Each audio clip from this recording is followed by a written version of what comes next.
Assalamualaikum warahmatullahi wabarakatuh. Alhamdulillahirabbil alamin. Wa bihi nasta'in ala umuri dunya waddin. Wassalatu wassalamu ala sayyidina Muhammadin wa ala alihi wa sahbihi ajma'in. Amma ba'd. Faqala Allah Ta'ala fil Qur'anil 'azim. A'udzu billahi minasyaitonir rajim. Bismillahirrahmanirrahim. Inna akramakum indallahi atqakum. Al-ayah. Shadaqallahul adzim. Pertama-tama marilah kita panjatkan puja dan puji syukur kepada Allah Subhanahu wa taala karena berkat hidayah dan taufiknya. Pada kesempatan ini kita masih diberikan kekuatan sehingga kita pada kesempatan ini masih bisa melaksanakan ibadah puasa. Mudah-mudahan ibadah puasa kita kali ini diterima oleh Allah Subhanahu wa taala. Amin amin ya Allah ya rabbal alamin. Tidak lupa salawat beserta salam semoga tetap terlimpah curahkan kepada Nabi besar Muhammad sallallahu alaihi wasallam. Hadirin assalamualaikum.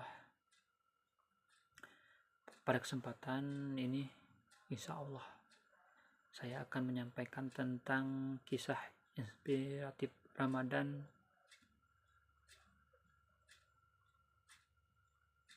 pembunuh 100 orang masuk surga. Dikisahkan pada suatu ketika zaman dulu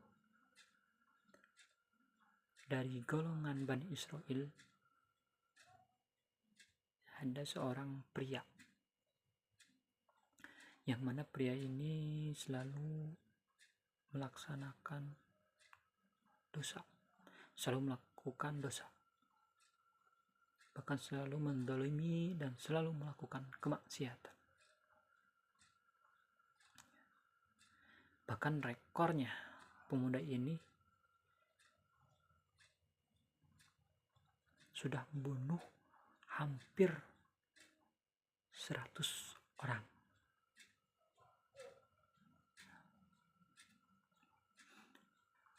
Tetapi yang pada akhirnya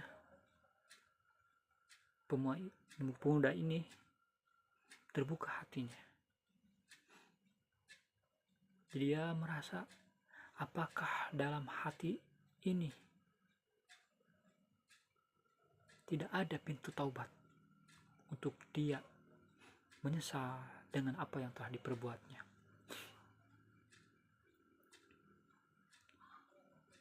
Apakah Allah tidak mengampuni dosa saya? Banyak pertanyaan dalam hatinya yang tidak bisa dia jawab. Yang pada akhirnya dia berjalan bertanya-tanya kepada orang, siapa gerangan yang bisa menjawab masalah yang hadapi, karena dia telah membunuh hampir 99 orang.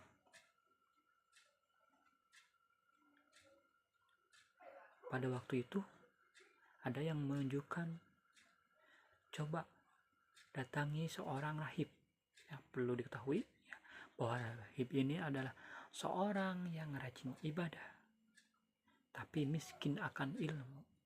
Bahkan fatwa yang dikeluarkannya juga ada kalanya menyesatkan. Singkat cerita, seorang pria ini datang kepada rahib.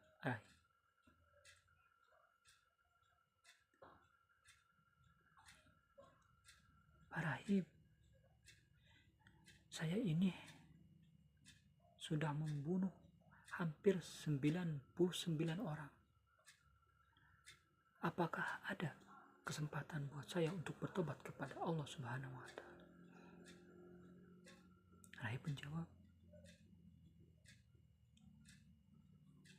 kamu sudah membunuh 99 orang. Allah tidak akan mengampuni. Seketika pria itu menjadi putus asa. Apakah benar tidak ada jalan atau pintu tobat untuk pria ini? Karena kesalnya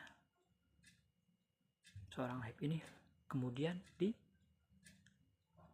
ditebas pedang. Ya, akhirnya sampailah 100 orang oleh pria ini dibunuh. Tapi walaupun sudah membunuh, pria ini masih tetap bertanya-tanya, apakah benar saya tidak ada harapan, saya tidak ada pintu taubat untuk saya. Akhirnya dia berjalan kembali dan bertanya-tanya kepada dalam perjalanan tersebut. Akhirnya ada seorang yang menunjukkan, coba ada di sana ulama yang pintar agama, yang rajin ibadah. Akhirnya pemuda ini datang ke ulama tersebut.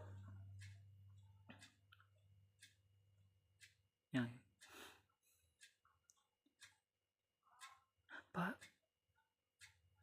saya ini sudah melakukan dosa besar, membunuh 100 orang. Saya ingin bertobat dan menyesal tidak akan mengulangi perbuatan saya ini lagi. Kata yang ulama tadi, pintu taubat Allah dibukakan kepada siapa saja yang ingin bertobat. Syukur, alhamdulillah kamu mau bertobat. Saya akan mendoakan semoga kamu taubatnya diterima oleh Allah Subhanahu wa Ta'ala. Namun seorang ulama ini berpesan, coba kamu berhijrah dari tempat yang selalu di sana ada dosa, selalu berbuat zalim, tempat di sana yang banyak kemaksiatan. Hijrah ke tempat yang banyak orang beribadah kepada Allah. Mendengar perkataan ulama tersebut, kemudian pria ini berangkat menuju tempat yang dikatakan oleh ulama tersebut. Sambil ketika berjalan dia menangis, menyesali apa yang telah diperbuatnya. Dan ketika di tengah perjalanan, pria ini meninggal, ajalnya dicabut oleh Allah Subhanahu wa Ta'ala. Seketika itu malaikat-malaikat berebut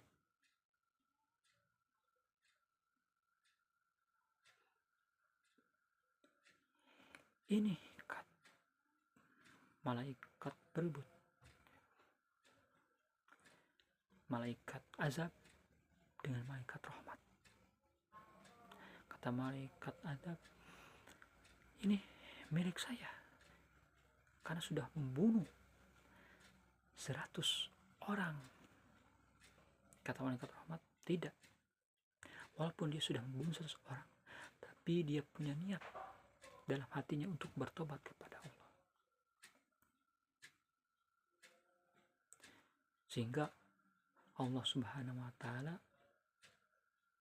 memerintahkan malaikat yang berwujud manusia untuk datang kepada malaikat azab dan rahmat,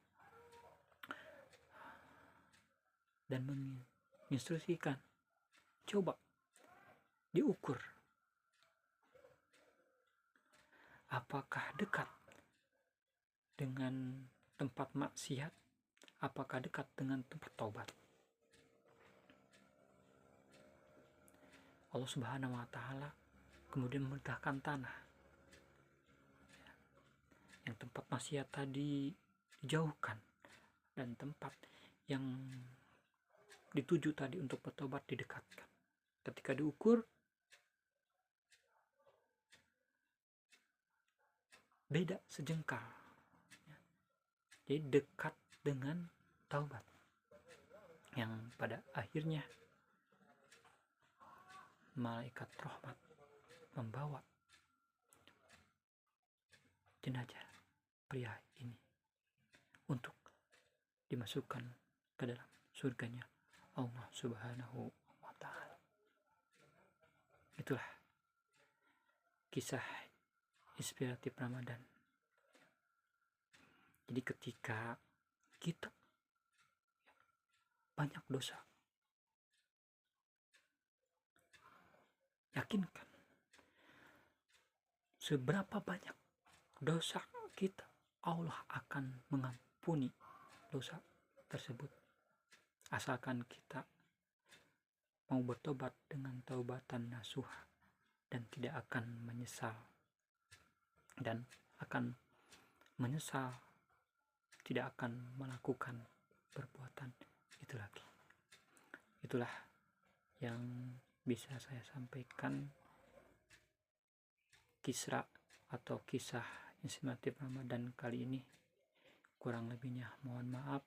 Akhirul kalam, wabillahi taufiq wal hidayah. Wassalamualaikum warahmatullahi wabarakatuh.